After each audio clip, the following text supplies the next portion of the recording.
हम लोग पिछले क्लास में पढ़े थे कि स्क्रोडिंगर का वेव मैकेनिकल मॉडल, स्क्रोडिंगर जो इक्वेशन दिया गया है, स्क्रोडिंगर समीकरण के आधार पर जो वेव मैकेनिकल मॉडल, जो क्वांटम यांत्रिकी जो मॉडल तुम्हारा है, जो कि बताया है कि तुमको एटम का कैसे कैसे होता है, जिसमें इलेक्ट्रॉन को क्या कर दिया गया, एक तरंग फलन साई के रूप में दिखाया गया है। तो इलेक्ट्रॉन की स्थिति को जानने के लिए क्या करना पड़ता है, जो स्क्रोडिंगर का जो दिया गया समीकरण है उसको हल करते हैं, जिससे कि तरंग फलन साई का मान हम लोग निकालते हैं। और इस फाई के मान में बहुत सी कुछ संख्याएं जो कि है, कुछ संख्याओं की मदद ली जाती है हल करने के लिए। इन संख्याओं को हम लोग क्या कहते हैं, क्वांटम संख्या कहते हैं, जैसा कि पिछले लेक्चर में इसकी बात आई भी थी। तो आज के लेक्चर में हम लोग पढ़ाई करेंगे कि क्वांटम संख्याएं कौन कौन होती है, उसके क्या क्या, वह इलेक्ट्रॉन के स्थिति, ऊर्जा, इन सबों को बताने में किस प्रकार मदद करती है, कि उस क्वांटम संख्या क्या क्या परमिशेबल वैल्यू हो सकती है, क्या क्या उसके मान हो सकते हैं स्वीकृत, इन सबों पर हम लोग चर्चा करेंगे। तो आज का हम लोग क्वांटम नंबर, हम लोग क्वांटम संख्या, आज का हमारा जो सब्जेक्ट होगा क्वांटम संख्या।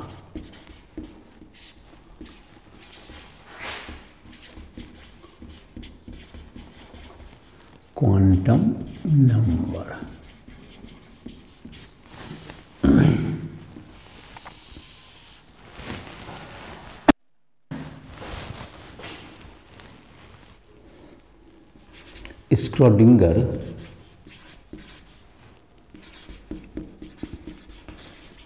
स्क्रोडिंगर के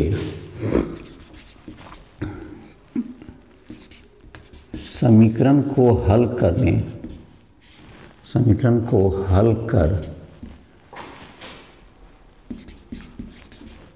करने पर प्राप्त तरंग फलन साई के मान में, तरंग फलन साई के मान में कुछ संख्याएं प्रयुक्त होती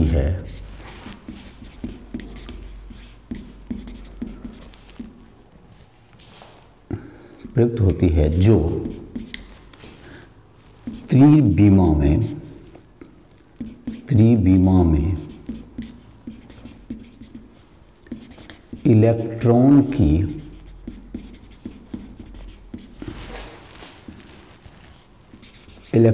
की स्थिति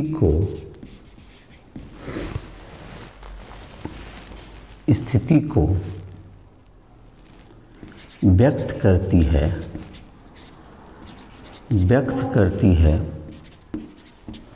जिसे क्वांटम संख्या कहते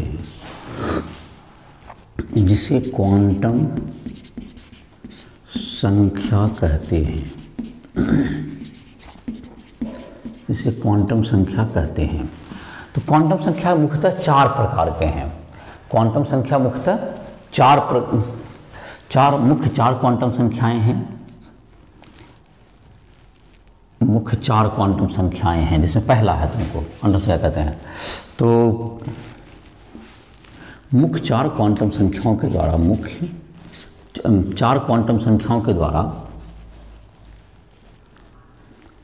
यहीं पर लिख दो, इन क्वांटम संख्याओं की संख्या 4 है। क्वांटम संख्याओं की संख्या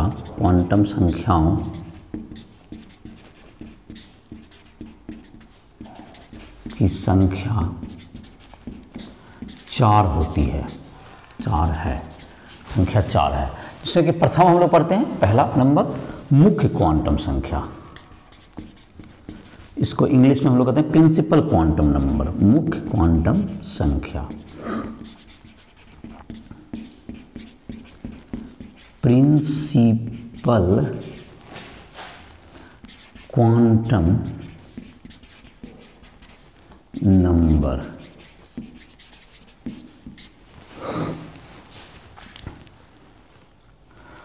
मुख्य क्वांटम संख्या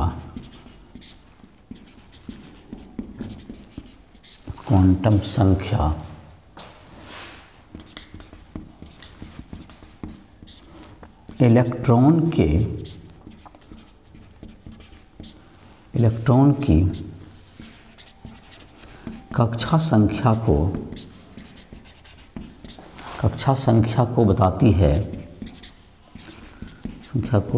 है जिसमें वह स्थित रहता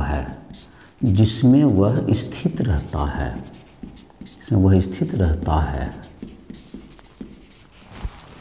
इसे n से व्यक्त करते हैं, इसे n से व्यक्त किया जाता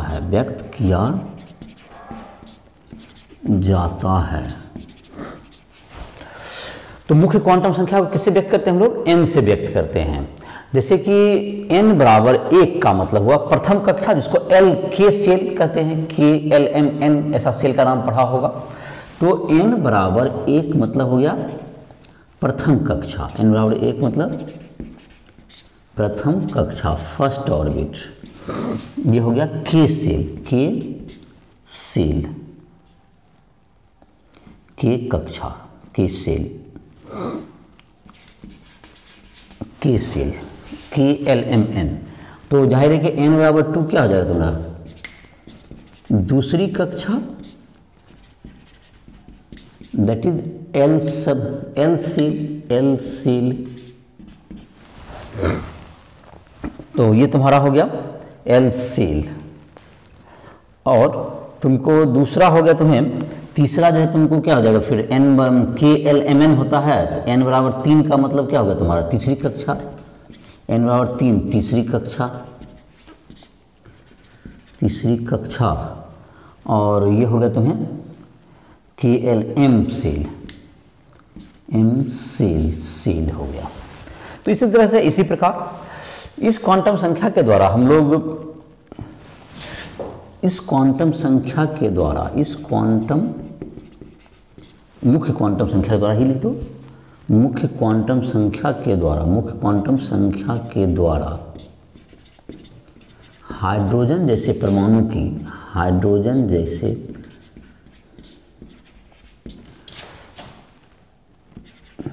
जैसे परमाणु या आयन की ऊर्जा, कोणीय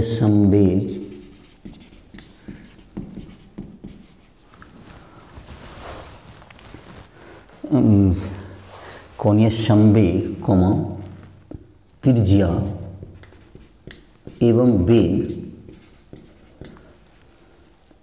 ज्ञात की जा सकती है। मतलब किस कक्षा में इलेक्ट्रॉन रहता है, जिसका कि सूत्र तुमने देखा था, जिसको कि फिर से एक बार लिख सकते हैं यहाँ पर, जो ऊपर लिख दे रहे हैं यहाँ से, की जा सकती है। तो यहाँ पर जैसे हो गया तुम्हारा, जैसे सूत्र था तुम्हारा, इस जगह पर लिखते हैं, सूत्र था तुम्हारा क्या चीज़ का? एनर्जी का। जैसे En बराबर -2.18 × 10⁻18 जूल इंटू Z² ये कौन सा सूत्र हो गया तुम्हें? ये बोर का मॉडल में पढ़ा होगा, वहीं से कक्षा का पहली बार जिक्र भी आया कि स्थिर कक्षा की कल्पना की गई थी बोर के द्वारा। तो इस प्रिंसिपल क्वांटम नंबर को देने का श्रेय भी मुख्यतः उन्हीं को जाना चाहिए। तो दूसरा कौन है तुमको? ये ऊर्जा हो गया। ये किसका सूत्र है? ये ऊर्जा, इलेक्ट्रॉन की ऊर्जा, मतलब इलेक्ट्रॉन की ऊर्जा। इस सूत्र को फिर से लिख रहे हैं, बहुत बार लिखे हैं, इसको फिर से लिखेगा। ऊर्जा त्रिज्या Rn बराबर, याद करो कितना होता है? 52.9 पिकोमीटर इंटू n²/z। क्वेश्चन वगैरह बना रहे होगे, तो ये सब याद ही हुआ होगा तुमको। कोणीय संवेग mvr = nh/2π। वेग vn बराबर 2.1 × 10⁻⁶ मीटर प्रति सेकेंड इंटू z/n। तो ये तुमको हो गया, इन सब का मान हम लोग निकाल सकते हैं। तो ये हो गया तुम्हें, और ये सब क्या होगा तुम्हारा? ये सब सूत्र हो गया तुम्हारा। इसके आधार पर क्या कर सकते हो? इसका मान ज्ञात किया जा सकता है। तो ये तुम्हारा हो गया कि मुख्य क्वांटम संख्या हम लोग का क्या हो गया, जो उसको n से डिनोमिनेट करते हैं। यह कक्षा की संख्या को बताता है कोष किस कोष में स्थित है, किस सेल में, और इससे तुमको हाइड्रोजन जैसे परमाणुओं की ऊर्जा की व्याख्या कर सकते हैं हम लोग, ऊर्जा क्या होगा। लेकिन दूसरे जो है कि बहुपरमाणुविक जो कि परमाणु, बहुत परमाणुविक जो कि हैं, बहुत इलेक्ट्रॉनिक जो परमाणु है जिसमें कि एक से अधिक इलेक्ट्रॉन पाए जाते हैं, उसकी ऊर्जा को व्यक्त करने के लिए इसके बाद का जो क्वांटम संख्या है, जिसको हम लोग कहते हैं सहायक क्वांटम संख्या या दिगंशी क्वांटम संख्या, उसकी भी जरूरत पड़ती है। लेकिन ये सूत्र याद रखोगे, बोर्ड के द्वारा दिया गया है, ये हाइड्रोजन जैसे परमाणुओं पर लागू होगा, जहां पर हाइड्रोजन जैसे जिसमें कि एक इलेक्ट्रॉन हो, जिसमें कि इलेक्ट्रॉन की संख्या क्या हो, एक हो, एक परमाणुविक के लिए। एक परमाणुविक,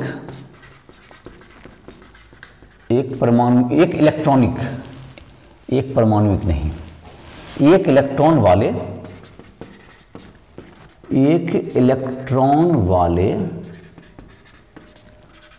परमाणु या आयन के लिए, परमाणु या आयन के लिए, एक परमाणु वाले परमाणु या आयन के लिए। तो इसके लिए क्या होता है, तुमको इसका ऊर्जा का सूत्र हो गया ये n बराबर इतना। तो ये तुम मुख्य क्वांटम, यहाँ जो n आया हुआ है वो क्या है, यहाँ जो n प्रयुक्त हुआ ये भी मुख्य क्वांटम संख्या ही है, जिसको हम लोग कक्षा की संख्या भी कहते हैं। तो इसकी कक्षा जो है बोर्ड थ्योरी में इसका था ही जी। और अब हम लोग देखेंगे दूसरा क्वांटम संख्या, जिसको हम लोग कहेंगे, तो इसको नोट कर सकते हो, इसको नोट कर लो, इसको नोट डाउन करो, वीडियो रोक करके इसको मिटा रहे हैं।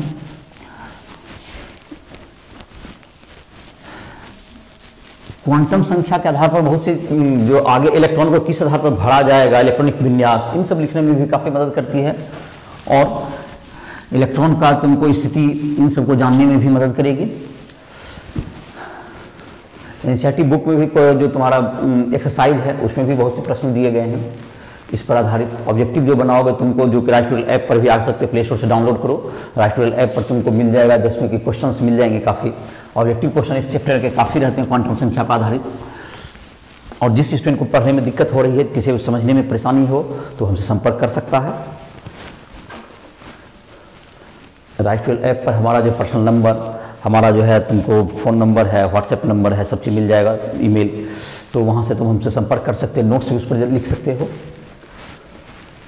सारे नोट्स भी उपलब्ध हैं।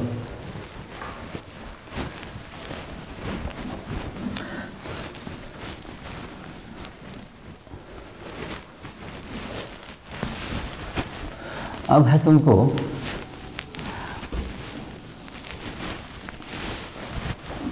दिगंशी क्वांटम संख्या नंबर 2।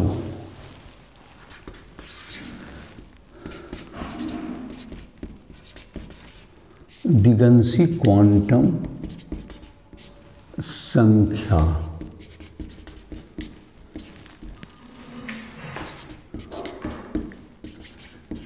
Azimuthal quantum number.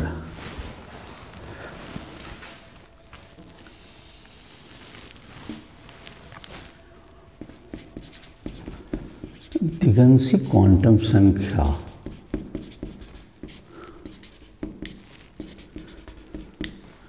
त्रिविमा में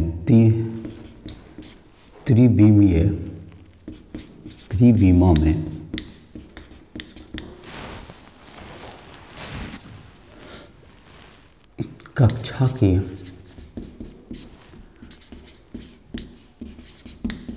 स्थिति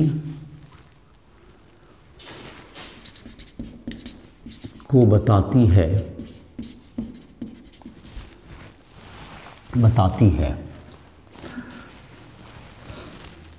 एक कक्षा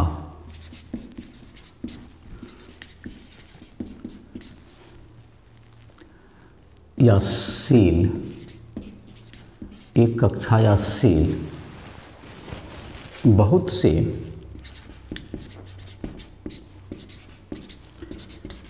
सब सेलों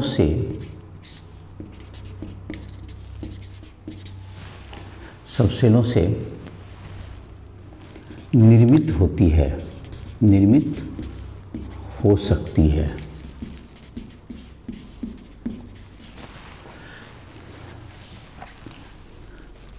दिगंशी क्वांटम संख्या, दिगंशी क्वांटम संख्या सबसेल को बताती है, सबसेल को बताती है,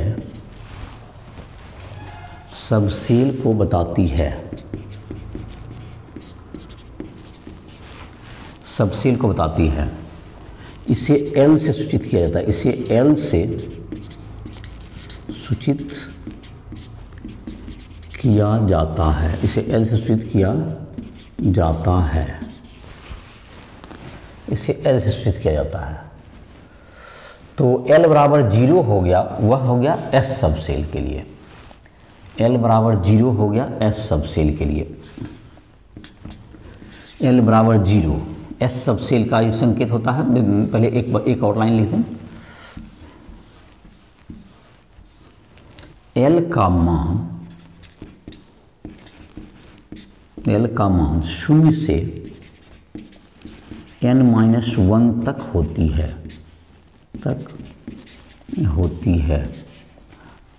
तो L बराबर हो गया 0 1 2 डॉट डॉट डॉट n-1 तक। तो कुल संख्या कितनी हो गई? कुल संख्या बराबर n, L का कुल संख्या n हो गया।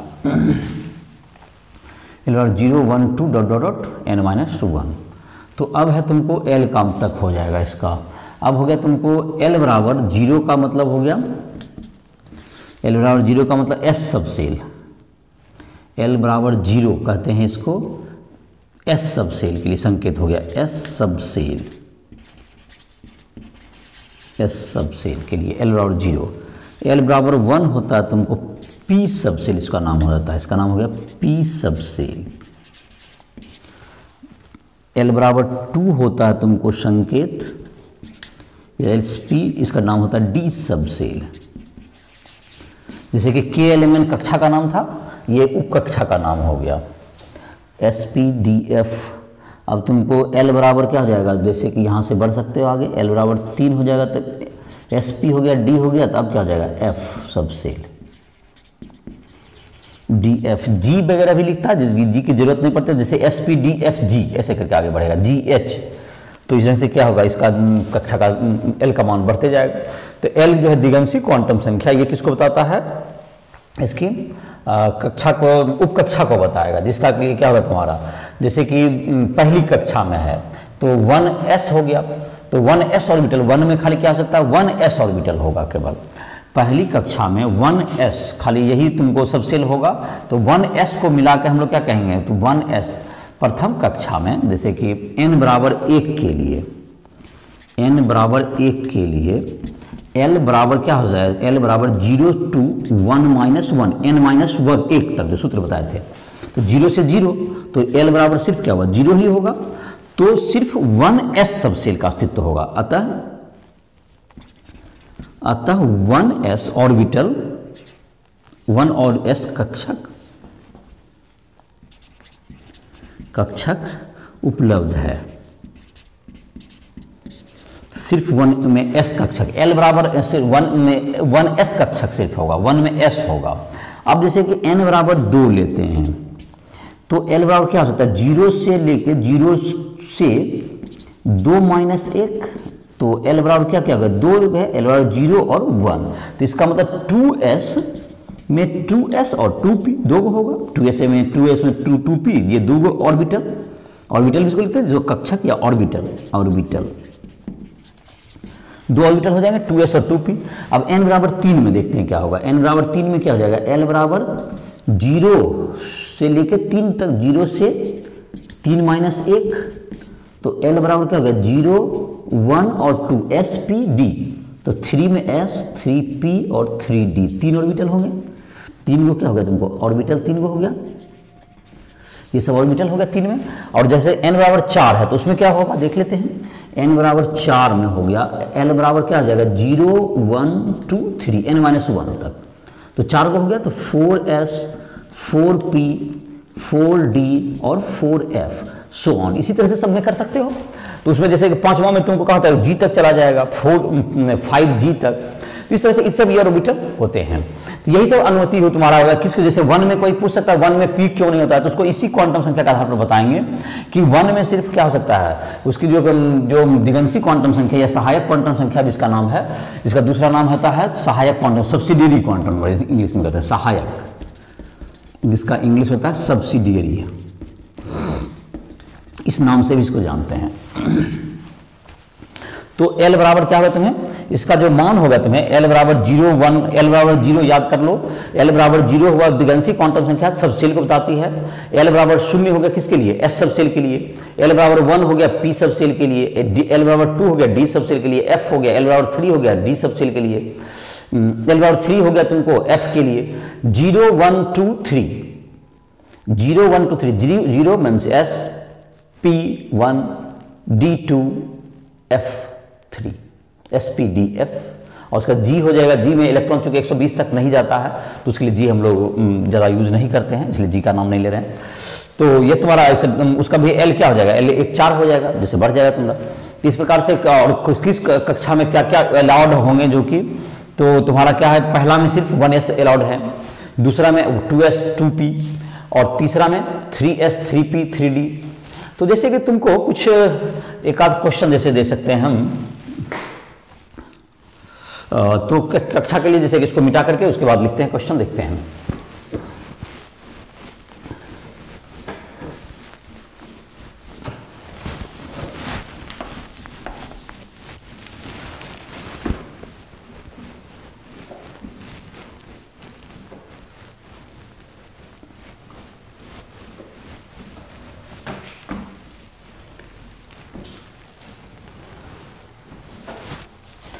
तो जैसे कि एक है तुमको n+l का मान बताएं,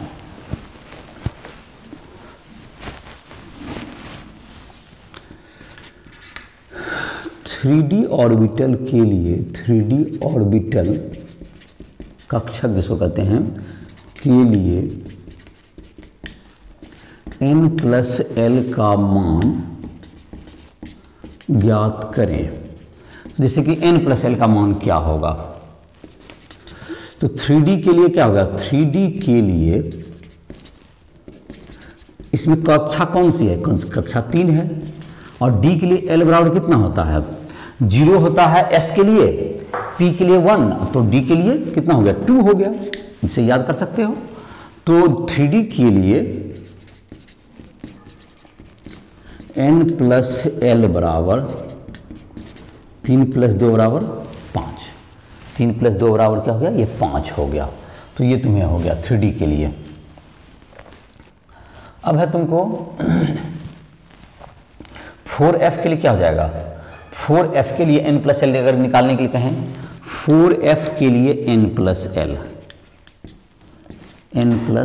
बराबर क्या हो जाएगा, 4 प्लस ये कक्षा 4 हो तो n हो ही गया 4, और f के लिए याद करेंगे SPDF, तो इसका वैल्यू तो 3 हो गया, 4 मैंने याद कर सकते हो, 0 1 2 3, तो दैट इज 7 हो गया। तो n+l का वैल्यू निकाल सकते हो, ये किसके लिए, n+l 4f के लिए, n+l निकालना है 4f के लिए, दूसरा क्वेश्चन हो गया।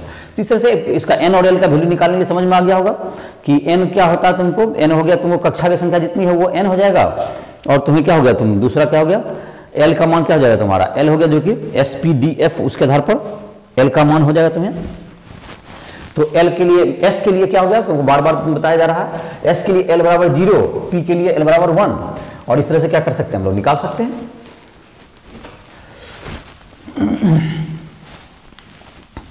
बहु इलेक्ट्रॉनिक परमाणु के लिए तुमको कोणीय जो संवेग होता है वो L के आधार पर दिया जाता है।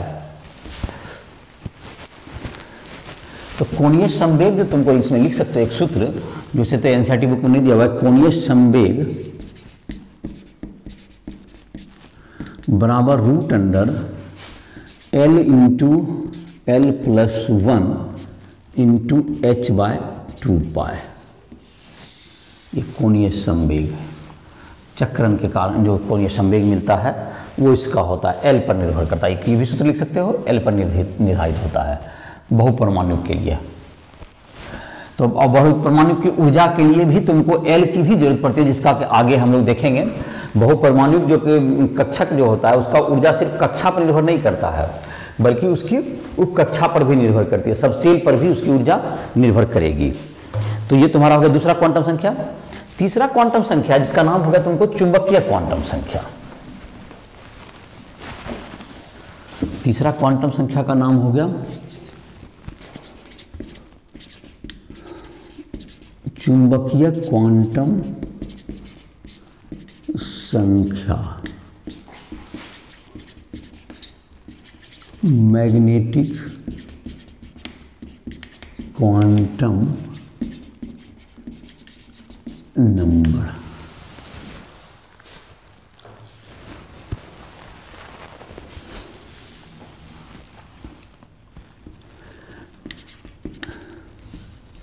चुंबकीय क्वांटम संख्या, चुंबकीय क्वांटम संख्या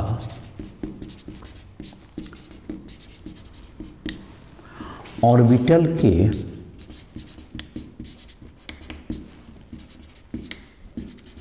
अभिविन्यास, इसको इंग्लिश में कहते हैं ओरिएंटेशन, को बताती है।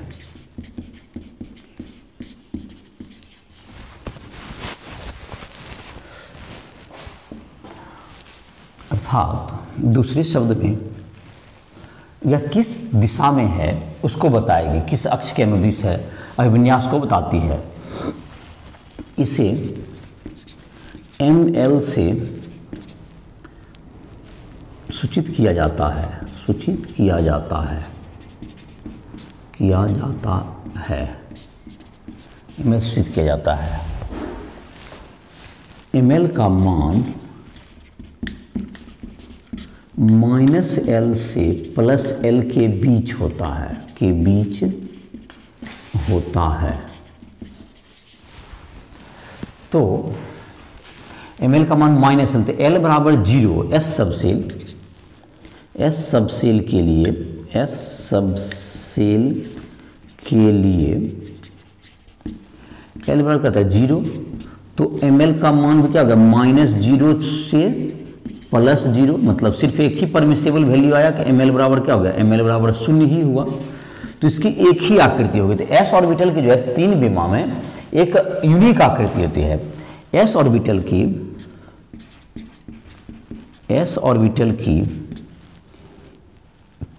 3 विमा में,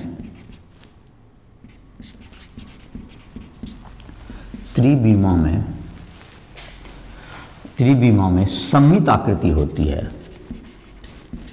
सममित आकृति होती है, जिसे गोलीय कहते हैं, जिसे गोलीय स्फेरिकल कहते हैं। तो S की इसका शेप कैसा हो गया, S का शेप हो गया तुमको गोलाकार। तो S ऑर्बिटल हो जाएगा गोलाकार। ये जैसे कि वृत्त नहीं समझे, इसके लिए जो है XYZ लिख देंगे। इधर हो गया तुमको, इधर हो गया X, इधर हो गया तुमको Y हो गया एक तरफ, इधर Z दे दो। ये Z मतलब इससे पता चल जाएगा कि ये तुमको क्या है, तुमको ये वृत्त नहीं है बल्कि ये गोला है। S ऑर्बिटल की गोलीय आकृति, स्फेरिकल, गोलीय स्फेरिकल आकृति, एस ऑर्बिटल की गोलीय आकृति। एस ऑर्बिटल का ये सा हो गया तुम्हें। L बराबर 1 जब लेंगे हम लोग, L बराबर 1 लेंगे तो चलो यहां लिखते हैं। P सबसेल के लिए S का इधर कंप्लीट हो गया तुम्हारा। P सबसेल के लिए यहाँ पर घेर दे रहे हैं, इसको यहाँ के बाद लिखोगे। चलिए P सब ऑर्बिटल के लिए, P सबसेल के लिए, P सबसेल के लिए L बराबर क्या होता है 1। तो ml बराबर -1 से +1। तो ml का 3 परमिसेबल वैल्यू आया, -1, 0 और +1। तो इसकी जो आकृति मानी गई है, इसकी आकृति क्या होती है तुमको, इसकी आकृति डम्बेल होती है। इसकी आकृति, इसकी मतलब पी सबसेल की आकृति, ऐसा कर देते हैं, पी सबसेल की आकृति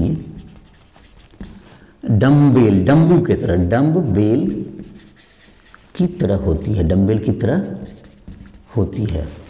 तो डम्बेल मतलब ये डमरू की तरह, जैसे एक होगा तीन तरफ होगा, एक कोई एक्स अक्ष की तरफ होगा, एक वाई की तरफ होगा, एक जेड की तरफ होगा। तो जैसे देखो ये तुमको दो लॉब्स होगा, इसमें दो पाली होगा, जैसे कि इस ढंग से इसको दिखाते हैं हम लोग। एक पी सबसेल को दोनों तरफ बराबर भी दे सकते हो, जैसे कि पी सबसेल का एस का लिख लो, इसको यहाँ पर चित्र बनाते हैं। तो एस के लिए तुम्हारा हो गया, इसका चित्र बना लो, इसको लिख लो, इसको मिटाते हैं, फिर पी का चित्र बनाते हैं। पी का 3 ज्यामिति होगा, तो पी का 3 होगा, तीनों को चित्र बनाते हैं इसको। तो पी के लिए क्या होगा, 3 होगा, तो पी के लिए 3 आकृति होगा, that is P X, P Y और पी जेड, 3 नाम हो गया तुमको।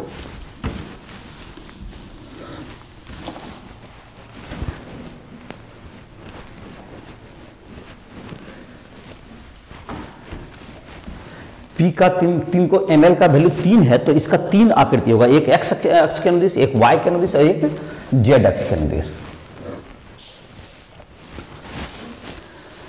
तो इसका आकृति हो गया तुम्हें, ये एक्स के अनुदिश हो गया तुम्हें, एक्स, इसको हम लोग कह सकते हैं पी एक्स। 2 इसको लॉब्स या पाली या इसको क्या कहता है, लॉब्स। तो 2 लॉब्स होता है, इसका पी एक्स है, ये पी एक्स। इसी तरह से जब ये वाई अक्ष के अनुदिश होगा, ये तो क्या कहलाएगा, ये पी वाई कहलाएगा, ये पी वाई कहलाएगा। और जब जेड अक्ष के अनुदिश होगा,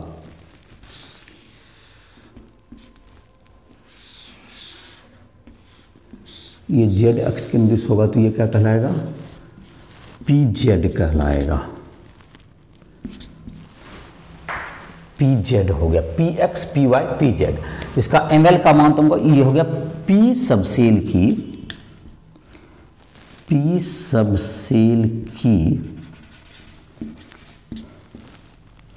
डम्बेल, डम्बू जैसी आकृति, डम्बेल आकृति है, डम्बेल आकृति, 3 गो का P X, P Y, P Z.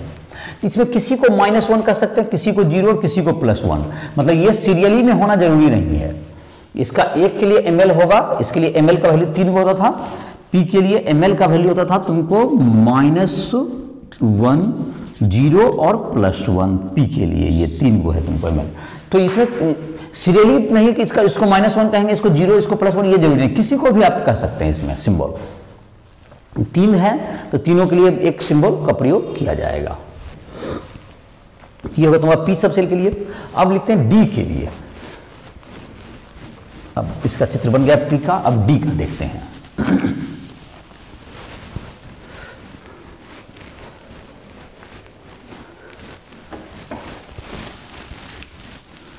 D subshell के लिए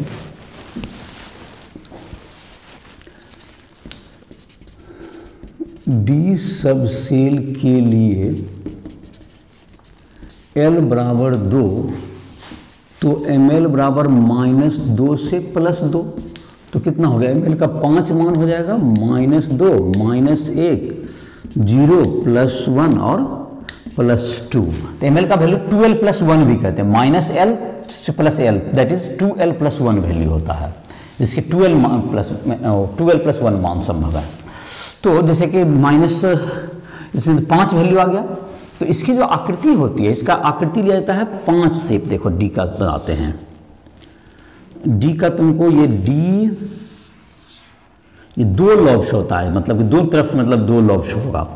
तो ये किधर लॉब्स हो गया, एक इधर डी एक्स वाई कहते हैं, डबल डम्बेल आकृति, डी की डबल डम्बेल। जैसे इधर की तरफ एक्स अक्ष ले लो और इधर की तरफ वाई ले लो, तो इसका नाम हो गया डी एक्स वाई कहते हैं। इसको क्या कहेंगे हम लोग, डी एक्स वाई। फिर इसी टाइप से इसी का जो है प्लेन बदल दो, इसका तल को अगर बदल देंगे, इसका तल को बदल देते हैं, तो ये क्या हो जाएगा तुमको डी एक्स जेड भी हो जाएगा, ये डी एक्स जेड। उसके बाद डी वाई जेड भी हो सकता है, डी वाई और जेड, डी वाई जेड। इधर क्या हो जाएगा अभी, डी एक्स स्क्वायर और ये क्या होगा डी वाई स्क्वायर, ये D x square Y square और ये क्या जाते हैं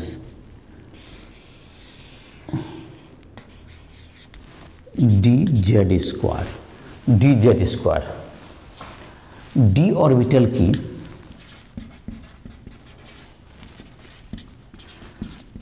डबल डम्बबेल आकृति, डी ऑर्बिटल की डबल डम्बेल आकृति, ये तुमको जिसका ml का वैल्यू होता है -2 से लेके प्लस, तो डबल डम्बेल होता है, डी ऑर्बिटल की डबल डम्बेल आकृति।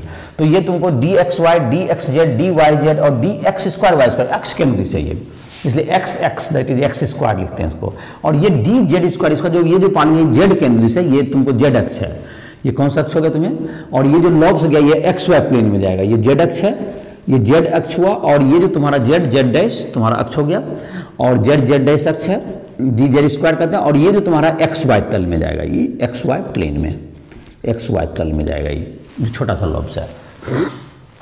तो ये तुम्हारा 5 हो गया, और पांचों आकृति का नाम तुमको हो गया डबल डम्बेल आकृति कहते हैं, डी सब चल के।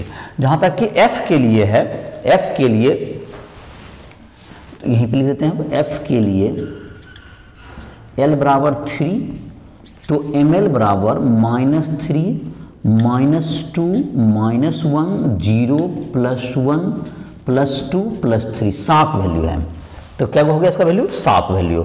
तो इसका जैसे वैल्यू निकालने के लिए क्या होगा, एम एल बराबर होता है, एम एल बराबर 2l + 1 होता है, 2l + 1 टोटल नंबर देना है, तो 2 × 3 + 1 = 7। इसकी आकृति क्या होती है, कम्प्लेक्स होती है, इसकी आकृति जटिल होती है, इसकी आकृति एफ ऑर्बिटल की आकृति, एफ ऑर्बिटल की आकृति जटिल होती है, जटिल कम्प्लेक्स होती है। तो ये तुम्हारा हो गया एसपीडीएफ का शेप। एस का क्या हो गया, फिर से इसको देखते हैं, एस का शेप को कैसा कहेंगे नाम, एस का शेप हो गया तुम्हें, दैट इज क्या हो गया, एस के लिए क्या हो गया तुम्हारा, एस गोलाकार, एस क्या होता है स्फेरिकल गोलाकार, एस का आकार। पी का क्या हो गया डम्बेल, डम्बेल, और डी का double dumbbell, double dumbbell, F complex मतलब जटिल होता है। ये तुमको आकृति का नाम हुआ, और सबका संख्या हो गया, एस का संख्या कितना हो गया, एस का तो 1 हो गया, एस का 1 हो गया, एस के लिए क्या हो गया एल, एस का संख्या 1, पी का 3 ऑर्बिटल, डी में 5 ऑर्बिटल, एफ में 7 ऑर्बिटल। ये इसकी नंबर हो गई, एस में 1 ही होता है इसलिए यूनिक स्फेरिकल। पी का 3 होता है, P X P Y P Z, इसका 5 है, डी का 5 नाम यहाँ लिखा हुआ भी है, और एफ का 7 होता है। इस तरह से संख्या भी याद कर लोगे तो ये तुम्हारा हो गया चुंबकीय क्वांटम संख्या। अब है तुमको चौथा, जिसको हम लोग कहते हैं चक्रण क्वांटम संख्या, स्पिन क्वांटम नंबर। जैसे कि पृथ्वी तुमको सूर्य के चारों ओर घूमने के साथ साथ अपने अक्ष पर भी घूमती है, तो इलेक्ट्रॉन भी नाभिक के चारों ओर चक्र घूमने के अलावा अपने अक्ष पर भी घूमते, जैसे पृथ्वी सूर्य के चारों तरफ घूमता है, जिसके कारण के दिन रात होता है, जिसके कारण कि तुमको 365 दिन में एक बार घूम जाता है, जिसके कारण के मौसम अलग अलग बदलता है, और जब अपने अक्ष पर घूमता है जिसके कारण क्या होता है दिन और रात होता है। तो पृथ्वी जो है तुमको अपने अक्ष पर घूमने के कारण क्या हो गया दिन और रात तो होता है। उसी तरह से इलेक्ट्रॉन जो है, इलेक्ट्रॉन की भी 2 तरह की गति है, तो उसको चौथा क्वांटम नंबर उसी को बताता है चक्रण क्वांटम संख्या या प्रचक्रण क्वांटम संख्या।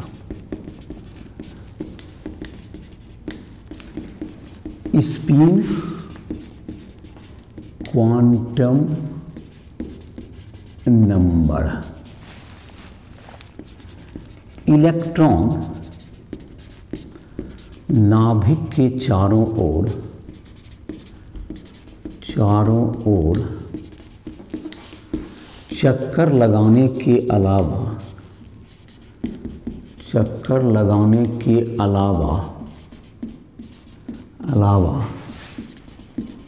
अपने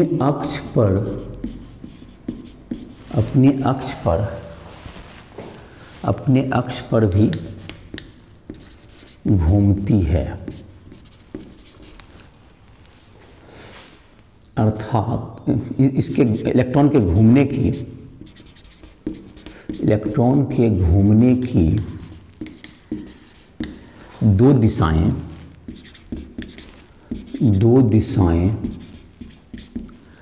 क्लॉकवाइज घड़ी के दिशा में एवं एंटी क्लॉकवाइज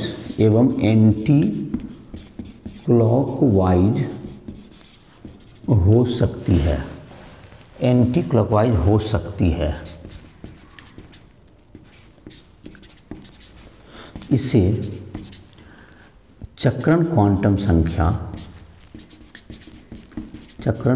संख्या S से, इसका संकेत हो गया, S से प्रदर्शित किया जाता है।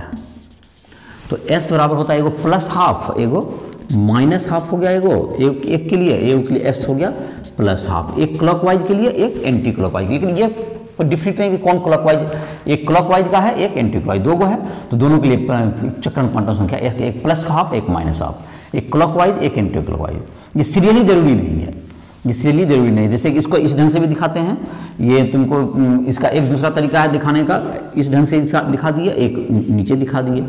ये दिखाने का ये भी तरीका है, चक्रण को शो करने का ये भी एक तरीका है, ऊपर नीचे कर देते हैं हम लोग। तो ये तुम्हारा हो गया चक्रण को दिखाने का, माइनस हाफ और प्लस। मैंने बार बार कहा क्लॉकवाइज एंटी क्लॉकवाइज इसमें फिक्स नहीं है, कोई भी किसी को लिया जा सकता है। तो ये तुम्हारा हो गया चारों क्वांटम संख्या हो गई, जिसके द्वारा क्या करते हैं, इलेक्ट्रॉन को हम लोग व्यक्त कर सकते हैं। इससे जुड़ा हुआ कुछ जो सवाल है वो सब तुम देख सकते हो, एनसीईआरटी बुक में भी बना सकते हो। जो दिक्कत हो हमसे पूछ भी सकते हो, राइट ऐप प्ले स्टोर से डाउनलोड करो और हमसे जो भी दिक्कत है हमसे संपर्क कर सकते हो। तो इसी के साथ इस लेक्चर को समाप्त करें। क्वांटम संख्या का तुम्हारा चारों समाप्त हो गया। इस पर आधारित कुछ प्रश्न को डिस्कस करेंगे, और जो भी तुम्हारा प्रश्न भी दिया हुआ तुम्हारे लिए भी, तुमको प्रश्न जो है तुम्हारा वहाँ पर देखोगे, फर्स्ट पेज में भी एक्सरसाइज में दिया हुआ, एनसीईआरटी बुक में बना सकते हो। तो इसी के साथ इस लेक्चर को समाप्त कर रहे हैं।